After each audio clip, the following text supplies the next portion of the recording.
rise and shine. It's time to get the day started with the morning show of record for the Homestead community. It is the Farm2Table Direct Show Morning Edition. Good morning, everyone. Welcome in, especially to my morning crew. Good morning, Scotty. Good morning, Robbie. Glad to see you both up with me this morning. It's been a little bit of a technical difficulty getting going this morning. Something was up with the internet, wasn't wanting to work, but we got it worked out, I think, and we're going to get right on in with this today. Hope this day finds everybody's day off to a great and wonderful start. Thanks to y'all that joined in with us last night on the channel as we talked about the local food revolution, local revolution, shopping oil, buying local, and of course knowing who your farmer is and what the importance of that is. But it was a good show. Enjoyed it, and glad that all of y'all were able to join it. If not, go over and check it out because, well, at the end of it is a giveaway for details on a giveaway for 2 tickets to the Okie Homestead Expo. We'll get into that just a little bit later. But today's topic is Gardening 101, Water, the Life of the Garden Party. And we'll get right into that here in just a few minutes. But I tell you what, this morning it is cold where I'm at. Good morning, Tracy. Glad to see you. It is cold out there. The temperature's like in the 30s, but the wind chill's got it down to 19. We've got extreme wind down here today on our end of the world. I think some of that stuff from the western side of Oklahoma kind of finally blew in here. But let's go over to Dyer Family Farm. Check in with Jack for the Redneck Weather Report and see what's happening over there. All right. Well, good morning, rednecks. It is 37 degrees this morning, March the 5th, 2025. We got a 16 mile an hour northwest wind making it feel like it's 28 degrees, and we're supposed to get to 55 today. God bless y'all. We'll see you again tomorrow. Well, that's pretty close. Pretty close to what we got going on here. I think our high is only supposed to get to 47 on my end of the state. And, Robbie, that's all right. Yeah, go back and watch it on. I knew you wasn't commenting much last night after you got in, but now I know why. You was at a bass club meeting. Well, yeah, you're bass fishermen. Gotta have y'all's meeting. Now I understand. Yeah, it's always hard to schedule things in sometimes and meet everybody's schedule, but hope it is getting. It's time to get ready to get out and get on the water. Start bringing them bass in. So definitely so. Glad you're doing that. For those who didn't, I didn't highlight the highlight, but Robbie was just saying he was going to have to rewatch last night's episode. But anyway, thanks, Jack, for the weather report. And let's jump on into today's reality smackdown. Let's get this thing rolling this morning.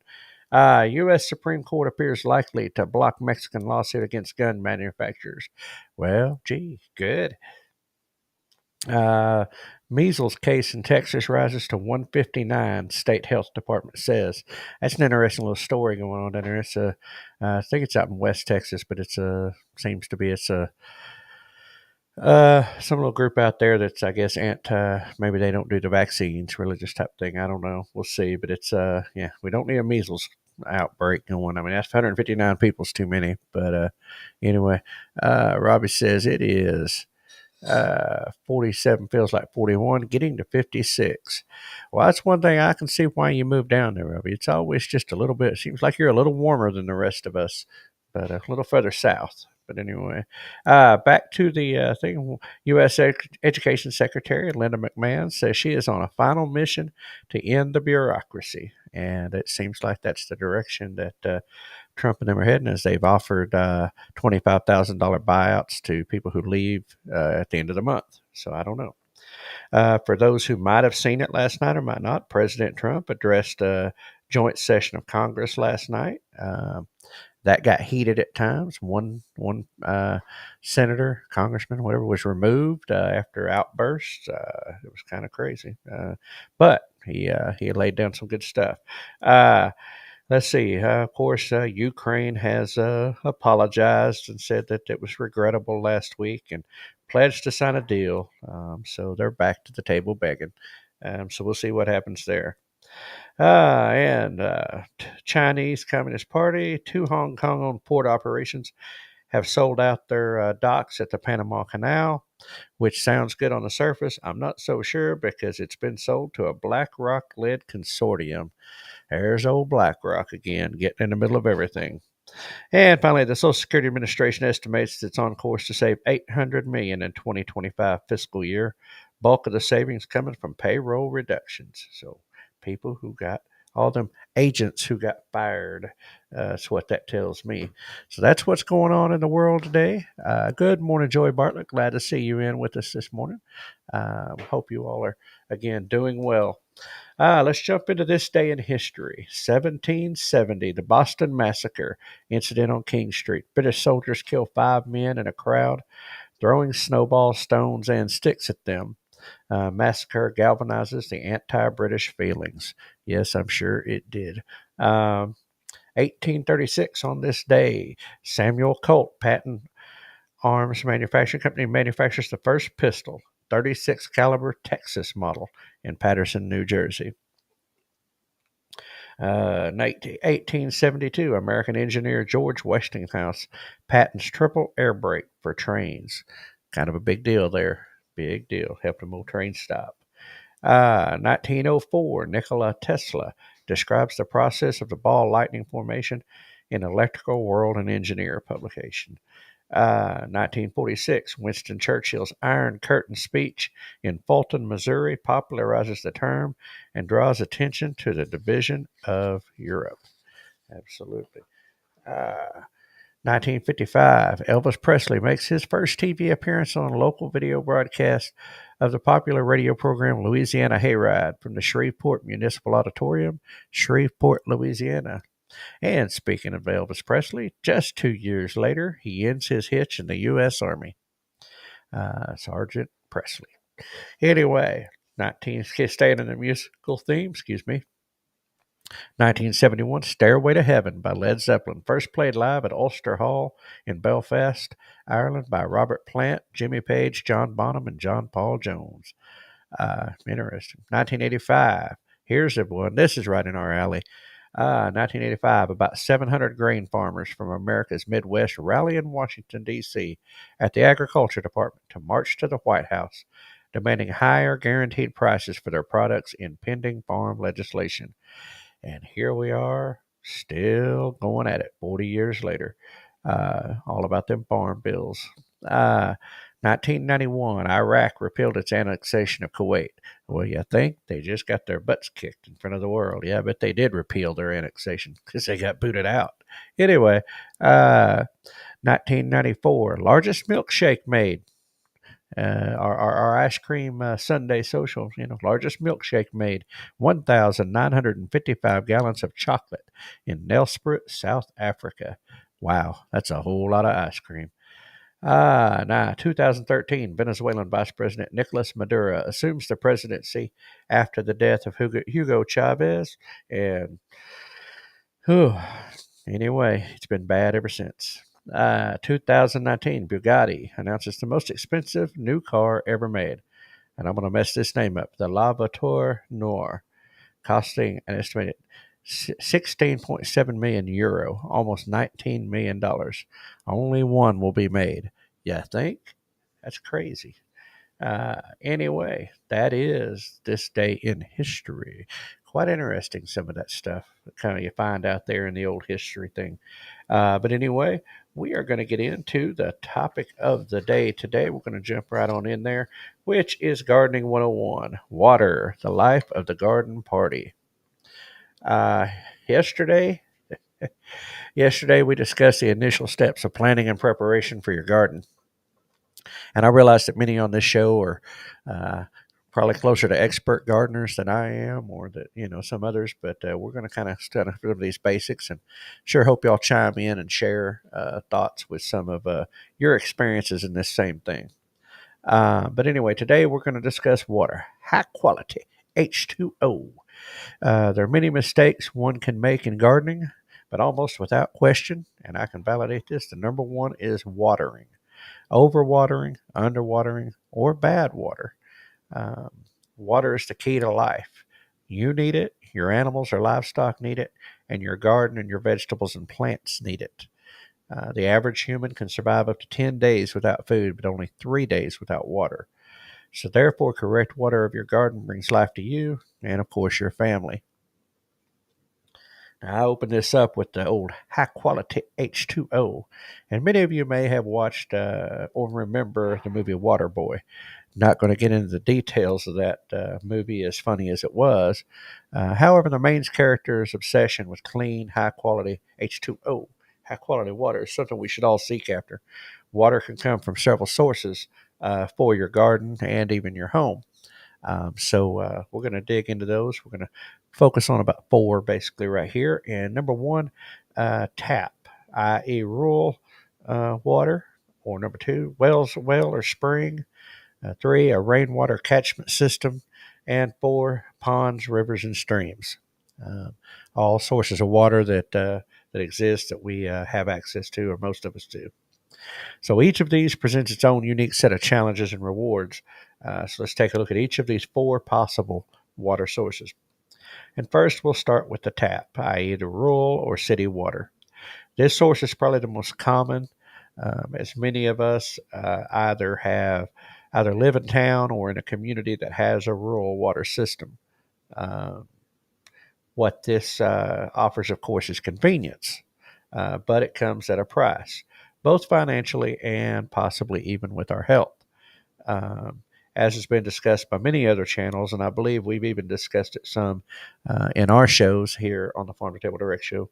The number one problem with this water source, is the chemicals that the water treatment facilities are required to use. That's one of those things where that's a hot issue. Now, chlorine and fluoride are the two that come to my mind immediately. But for today, let's focus on chlorine. It's a cleaning agent that kills bacteria, which is great in the correct environment. And I'm going to get right back to that comment, Robbie. I will not forget today, because when we get to the wells, I will talk about that. That's a good thing. Okay. Anyway, where was I? It's a cleaning agent that kills bacteria, which is great in the correct environment. However, it can and does kill many of the positive things in your soils and plants. And I have to admit, I never really considered this when I was container gardening. We were living in town. Uh, it helped explain one of the reasons my garden didn't thrive, uh, is because of the chlorine harming, taking out nutrients, taking out things out of the water, affecting the root system and everything else. And that's why the plants didn't grow quite as well. The produce wasn't as much. That's one of the many reasons. Overwatering and underwatering was the other, and we'll get to that in a little bit. But here's the good news with it, is that it can be filtered, both for your house and for the garden, very much the same way. And it renders your tap water a bit healthier for your gardens, so that you have access to that resource. Now, a lot of people, of course, water bills are going up depending on where you live. It can be very expensive to do from the tap. So, frugal watering and, management is important. But anyway, now, second, right where Robbie was at, and I'll share his comment. Second, let's look at wells and natural springs. Wells are one of the best resources someone can have on their property. However, you definitely need to have it tested, which is exactly what Robbie was saying. They said, we have a well that Sonia's grandfather put in here. I've got to fix the well house, get the water tested, and I want to start using it for the animals and the garden. And then he said I had to figure out a pump for it, of course. Yeah, and that's it ain't a downside, but it is one of the things with a well. First, yes, you have to have it tested. Too much iron, too much sulfur can cause problems, and wells can become contaminated, especially over time. And of course, you have to have a pump. unless you're going to put the old bucket and reel that thing down and reel it up. Now, if you want to build your arm strength, that's a good way to do it because that water gets pretty heavy.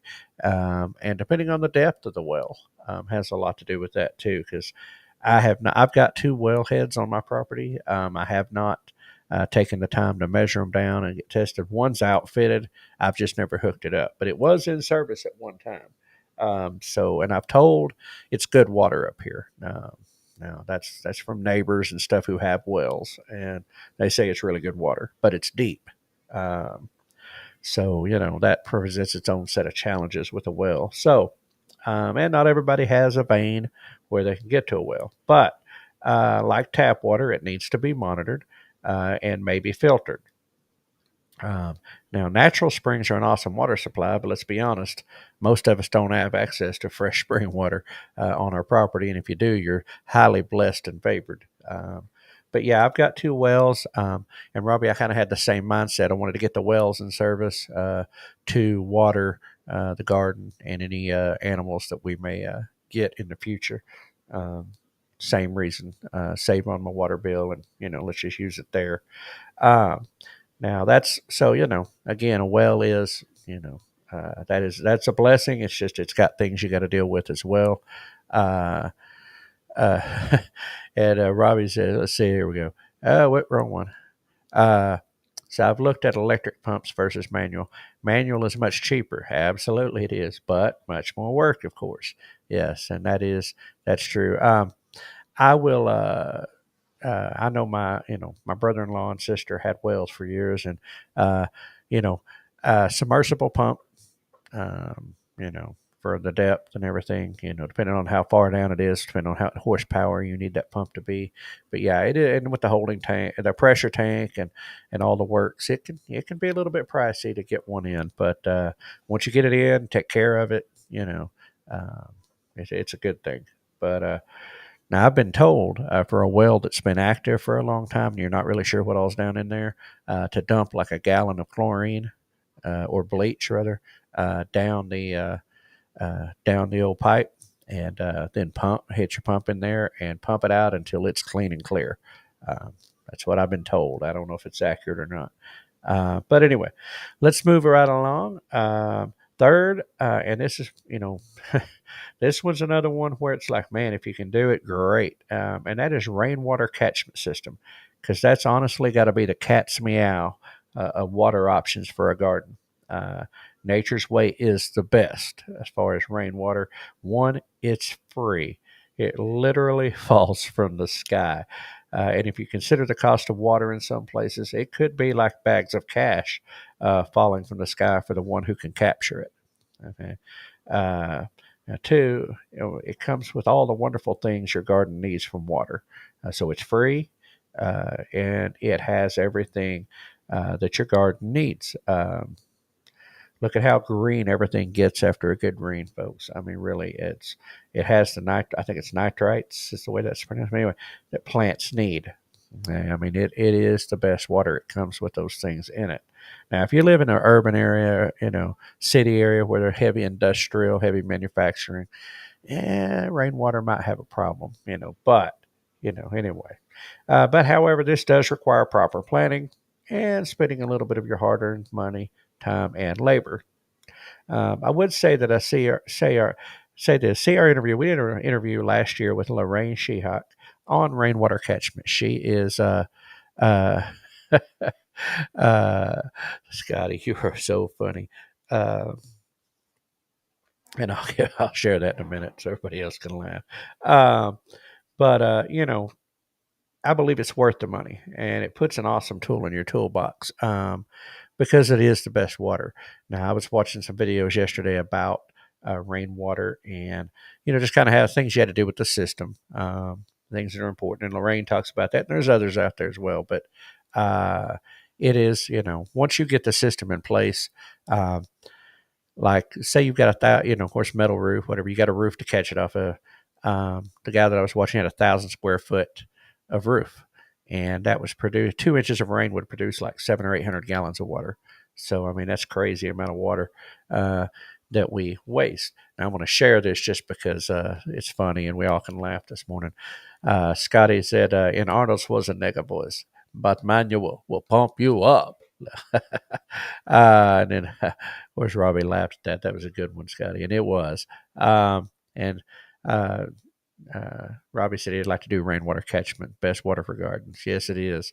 And honestly, even yourself, if you can do it. I know Lorraine, their entire homestead is on rainwater catchment. Their house, the gardens, animals, everything is on rainwater.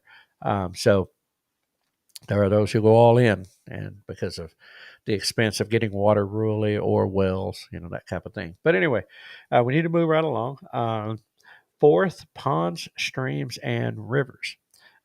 Ponds really are a form of rainwater catchment. I mean, that's really what they really are.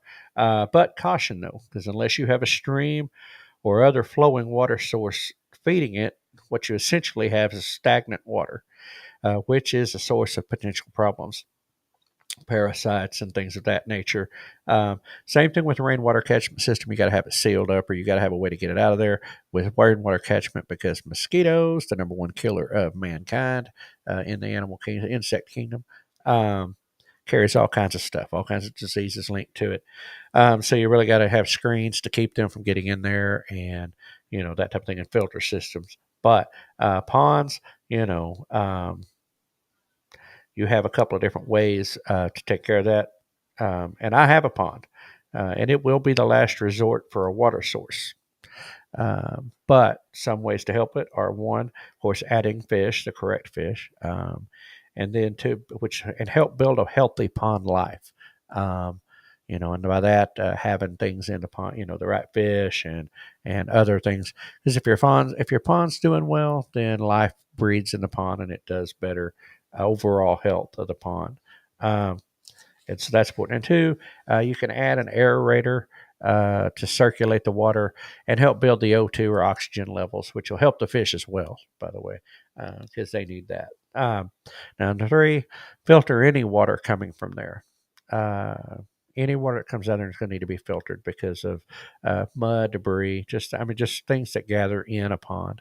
Um, and if it's for human consumption, if it's for your consumption, boil it, boil it twice, uh, because you got to get the stuff out of there. You don't want to get yourself infected with parasites or anything in your stomach, I assure you. But it's no bueno. Now, streams and rivers are similar to the pond in the needing to be boiled and filtered. Because while they're not stagnant, they are subject to pollution from upstream. So you have no control of what happens upstream. Animal dies and falls in the water, and it pollutes the stream. People throw trash. I mean, just numerous things that can happen upstream from you. Uh, I will take a moment with the ponds, and so like I said. But again, it's a huge blessing to have one.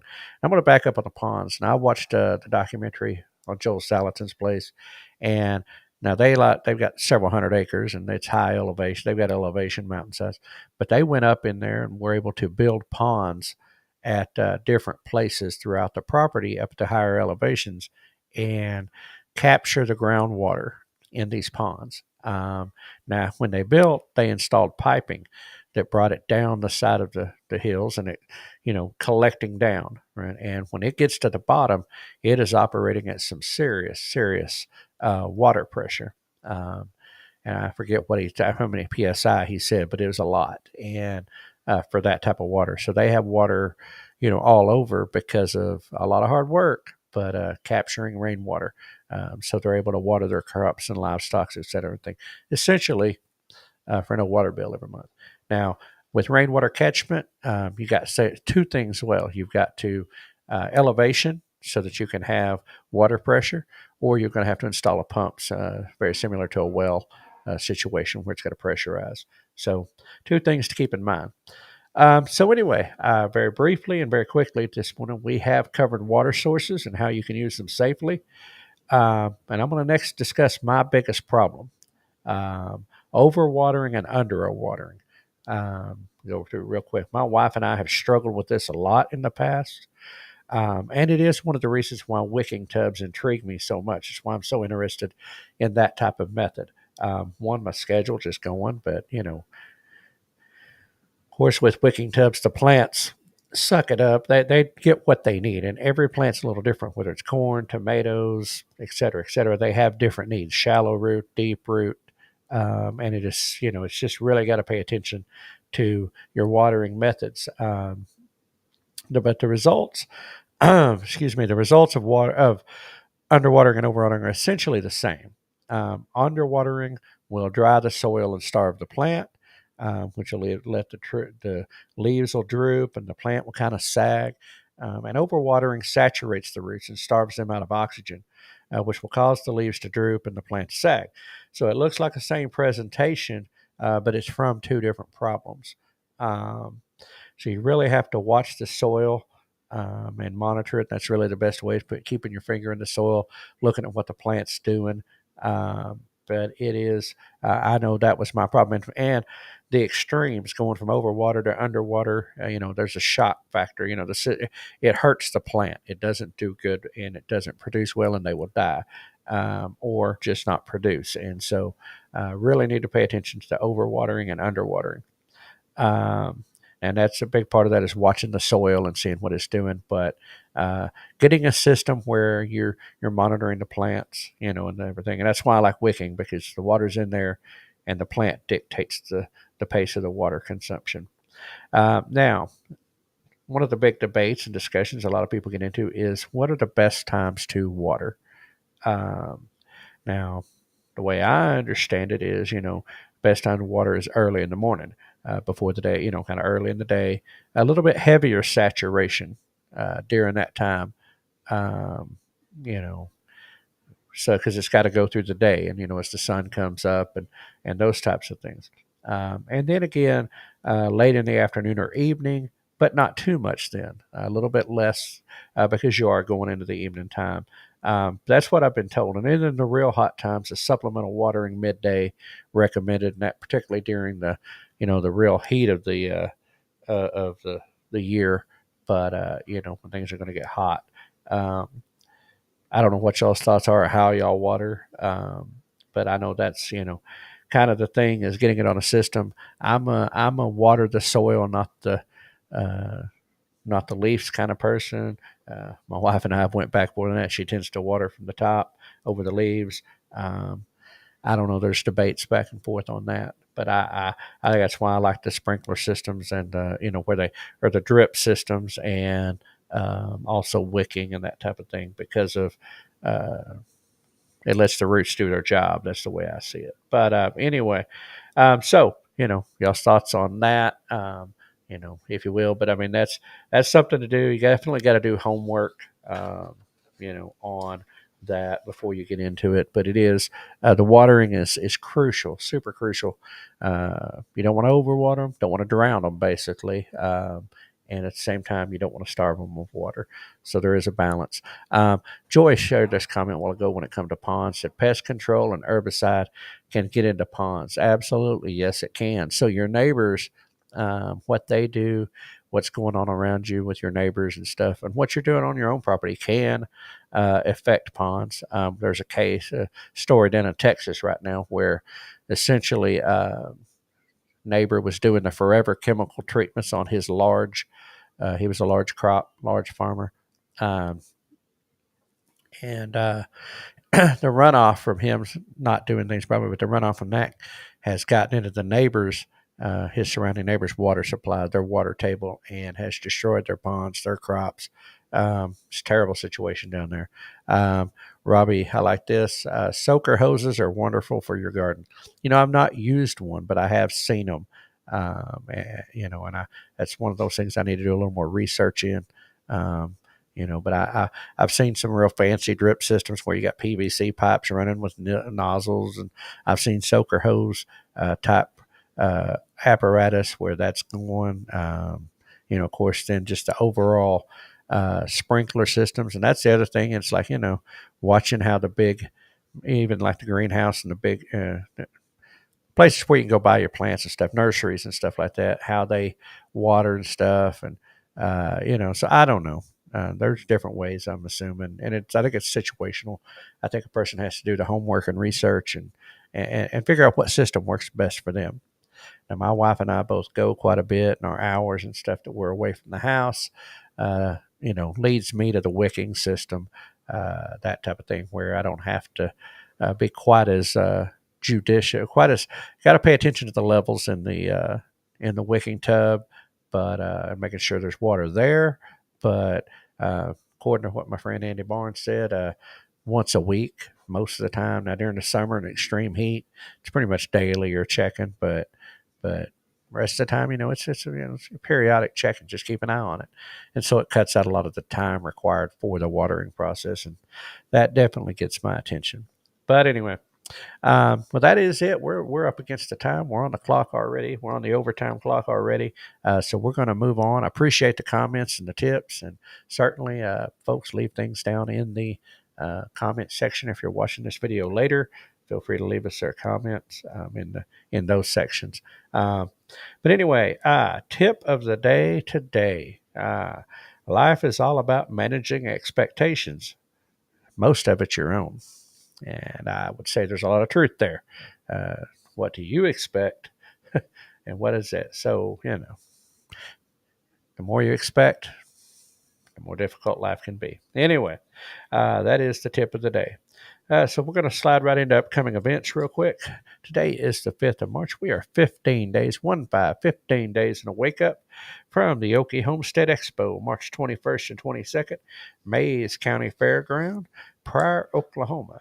I know Keith and I are getting ready today to get started on our formatting and program, kind of what we're going to do, or how we're going to do a lot of what we're doing. We're really time to get in the nitty gritty and get to work on plans for Okie. Hope to see many of you there.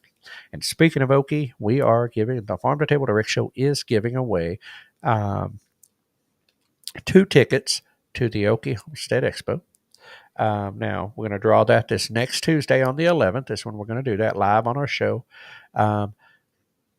The way you get in it is you go on to our video that we just did last night, which was done on the 4th. It's Tuesday the 4th, which is, that was, the local food revolution and why you should know your farmer. That's the name of that topic. Go in there, find that video, share it on your Facebook. Share that on your Facebook pages and tag us in that, the Farm2Table Direct Show. If you share it anywhere, tag us in that so we'll know you shared it. And right now, and then next Tuesday, because we can monitor that, who did and who didn't, we'll get notified. And anyway, at the end of next week's show, we're going to draw. And hey, listen, if you've already bought 2 tickets, okay, if you've already bought tickets, you're already going, go ahead and enter. Go ahead and get in there and win, and then you can give those 2 tickets away to somebody else that you know, or help to bring a friend. So anyway, that's going on. We're going to move along real quick. The very next weekend after that, March 29th, Arkansas Homesteading Conference, Cleveland County Fairgrounds, Rising, Arkansas. April 12th, New Beginnings Homestead Expo, New Beginnings Church in Nowata, Oklahoma. Keith and I will be speaking at that one. Looking forward to that one-day event there in Nowata. April 25th, 26th, busy weekend. The Shindig Ozark Living Expo, Newton County Fair and Rodeo in Jasper, Arkansas. April 25th and 26th as well, the Homestead Conference in Waco, Texas, first-year event. April 26th, Homesteading and Outdoor Expo at the Barn at Oleander in Port St. Lucie, Florida, going on that day. And, of course, April 20th. Actually, they've got the dates adjusted. I guess they looked at dates. 26th, 27th, 28th is what they have changed the dates to. I seen that last night. 10 Killer YouTube meetup. So you need to, if you're going to plan on going, you need to look at their Facebook page. There's some updates on the dates and time. They put that out last night. But it's at Lake 10 Killer, Oklahoma, Cherokee Landing State Park. Oh, excuse me. Cherokee Landing State Park, Creek Shelter. That's there in Tahlequah, or near Tahlequah. Anyway, RSVP or questions to 10killerYTmeetup@gmail.com. They have, like I said, they've got the complete schedule out on their Facebook page, which is the 10 Killer YouTube meetup page. It just came out last night. Anyway, June 6th and 7th, the Homestead Festival, Hardison Mills near Columbia, Tennessee. That's at Rory Feek's place. That's going to be a big one. It's going to be a good time. Fast forward through the hottest summer to September 5th and 6th. Ozark Homestead Expo, Marshfield, Missouri. Ozark's Homestead Expo. That'll be another great one. Looking forward to that one. Their lineup is awesome. And then at the end of September, our very own Oklahoma Homestead Rendezvous at the Southeast Expo Center, September 26th and 27th, McAllister, Oklahoma. Tickets are on sale. Go to oklahomahomesteadrendezvous.org, or you can find them on Facebook at Oklahoma Homestead Rendezvous. That is shaping up to be a really great event this year. It was pretty cool and awesome last year, shaping up to be even better this year. And October 10th and 11th, Homesteaders of America Conference, Front Royal, Virginia. Well, folks, we're running hot over the clock, but that is a wrap for today on the Farm2Table Direct Show Morning Edition. Thanks, everybody, for joining in as we explore headlines, stories, and more impacting our world today and beyond. Definitely good conversations going on about gardening right now, as it is the season. It is the gardening season. If you enjoyed today's episode, don't forget to hit that like button, share it with your friends, and subscribe to our channels on Facebook, YouTube, X, and Rumble. It is the best way to stay connected and help grow the conversation about food, farming, and community. Folks, until next time, which will be tomorrow morning, 6 a.m., right back here at the same time. Keep your roots deep and your vision growing. Good food starts with great people just like you. Remember, we are hashtag stronger together, as Scotty has already tagged in. Hashtag stronger together. Be a blessing to someone today. Stay warm if you're up where in the colder places. And I've got to be in the wind today, but just bundle up, stay warm, have a good day, and be a blessing. We'll see you on the other side, and we're going to send this on over to Hank to take us on out of here. So we'll see you all later. No humans were harmed in the production of this podcast.